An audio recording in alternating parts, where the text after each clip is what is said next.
प्रदेश राज्य के छतरपुर जिले में स्थित बागेश्वर धाम वह पवित्र स्थान है जहां पर सभी उम्मीदवारों की मनोकामनाओं को पूर्ण किया जा रहा है। इन दिनों बागेश्वर धाम के पीठाधीश्वर पंडित धीरेन्द्र कृष्ण शास्त्री काफी चर्चित और सुर्खियों में बने हुए हैं।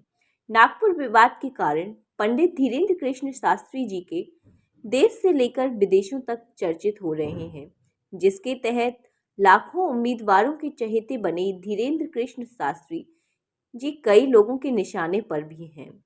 नागपुर के बाद बागेश्वर धाम के पंडित धीरेन्द्र कृष्ण शास्त्री जी पर अंधविश्वास फैलाने जैसे आरोप लगाए जा रहे हैं, जिसका मुंहतोड़ जवाब बागेश्वर धाम सरकार के द्वारा सभी मीडिया को दिया जा रहा है।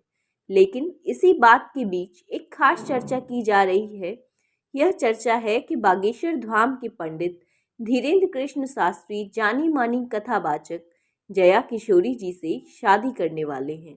यह चर्चा सभी ऑफलाइन एवं ऑनलाइन सूत्रों के द्वारा फैलाई जा रही है, जिसको लेकर बागेश्वर सरकार द्वारा चर्चा पर विराम लगाया गया।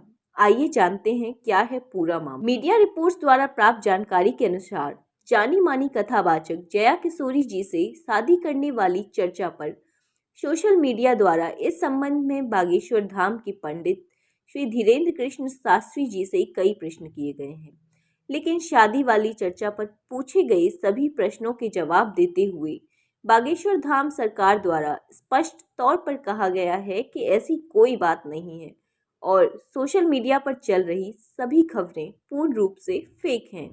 इसी के साथ ही पंडित धीरेन्द्र कृष्ण शास्त्री जी के द्वारा यह भी कहा गया है जया किशोरी जी या अन्य कृषि महिला से शादी को लेकर उनके मन में ऐसा कोई विचार नहीं है, ना ही बागेश्वर धाम सरकार किसी से शादी करने वाले हैं। उनका कहना है कि हिंदू एकता हमारा उद्देश्य है। बागेश्वर धाम के पंडित धीरेन्द्र कृष्ण शास्त्री जी के दौरान कई बार कथा के दौरान यह बात स्पष्ट की गई है, उनका पूर्ण उद्देश्य धर्म परिवर्तन को रोकना और हिंदू एकता को मजबूत बनाना है।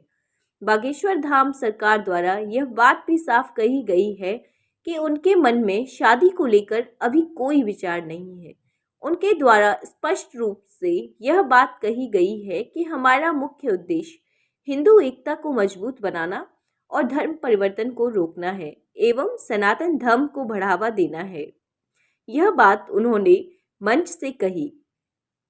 उनके द्वारा कई बार मंच से आह्वान करके यह भी कहा गया कि तुम मेरा साथ दो तो मैं तुम्हें हिंदू राष्ट्र दूंगा। कई नेता कर रहे हैं बागेश्वर धाम का समर्थन।